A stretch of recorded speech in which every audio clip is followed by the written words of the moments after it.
बहुत से विचार इसमें आए थे, लेकिन बाबा साहब भीमराव अंबेडकर जी ने सबके लिए वोट का अधिकार दिया, चाहे वो किसी भी बिरादरी का, चाहे ज़मीन है चाहे नहीं है, चाहे वो खाना बदोश है।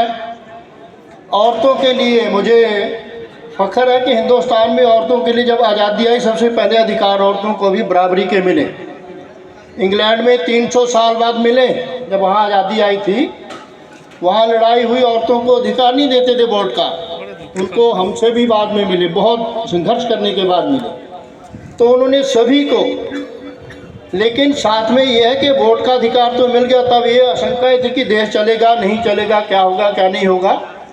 इतिहास हमारे जो बुजुर्ग लोग हैं उनके सामने है किस तरह से होता रहा है। इमरजेंसी भी यहाँ पे लगी है, तो वो संविधान को कुचलने का ही काम था। संविधान, आपको डेमोक्रेसी मिली है, सबको वोट का अधिकार है, आप अपने वोट के अधिकार को पहचानिए। साथ में एजुकेशन दीजिए। अब हम रिजर्वेशन की बात करते हैं, रिजर्वेशन का क्या फ़ायदा मिलता है जब हम एजुकेशन हमारे पास नहीं, तो क्या करेंगे वहाँ। मैं अपनी बात बताना चाहूँगा, मैं कॉलेज का टॉपर रहा हूँ, मैं भी प्रिंसिपल था, और मेरे से जो बहुत पीछे थे वो भी प्रिंसिपल रिटायर हुए। मुझे रिजर्वेशन के कोटे में मिला, उनको ऐसे मिला, वो भी तो लगे हुए, हमसे डफर लगे हुए हैं।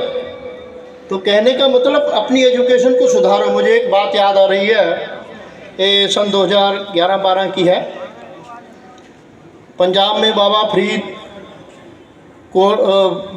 यूनिवर्सिटी, मेडिकल यूनिवर्सिटी, उसमें मेडिकल सीटों के लिए जब एजुकेशन, इसके लिए एडमिशन के लिए लोग आए, तो वहाँ पे ज़्यादातर सीटें एससी कम्युनिटी के लोगों को मिल गई, क्योंकि वो ओपन में थे, ओपन मेरिट में आ गए, वो भी पढ़े थे ना, तब आए।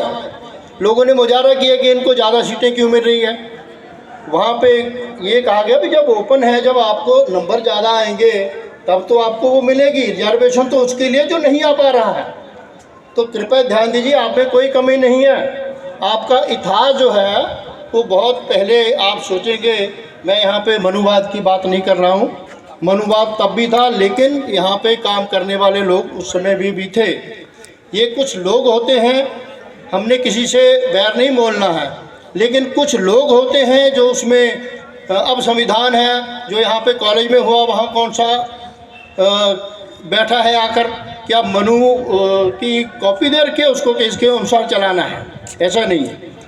अशोकादि ग्रेड कौन था पता है आपको? हमारे लोगों को पता है अशोकादि ग्रेड, जिसका चक्कर हम उसमें लगाते हैं, कौन था? मौर्य, शूद्र था। उस समय उसको भी कहा गया कि उसके दादा को, कौन था वो, चंद्रगुप्त मौर्य, कि वे इसको नहीं बनाना है। पंडितों ने उसको भी किया है कि वे इसको नहीं बनाया जाएगा, लेकिन उसके साथ भी वही पंडित कुछ लोग आए कि ये बनना चाहिए, जब इसने काम किए तो बनना चाहिए। तो ये नहीं है। वहाँ पे मैंने एक एपिसोड देख रहा था, सुने पंडितों को भी जो जल समाधि दे दी छोटी छोटी बातों पे लोगों ने। तो संघर्ष उस समय भी था, संघर्ष अब भी है, संघर्ष भविष्य में भी रहेगा। ऐसा नहीं कि संघर्ष खत्म हो जाएगा, तो ये हमेशा चलता रहेगा। तो निवेदन एक यही है कि आप लोग खुद पढ़ें और इसमें माहिर बने। पढ़ाई, अब ये सबसे बड़ी बात है, प्राइवेट जो इंस्टीट्यूट्स हैं, इसमें जो पढ़ाई है वो तो केवल फीस इकट्ठा करने वाले हैं। ये लालागिरी है, दुकानदारी है। तो वहाँ पे फीस इकट्ठा करते हैं, बाकी पढ़ाने बढ़ाने का तो निकल कर आते हैं।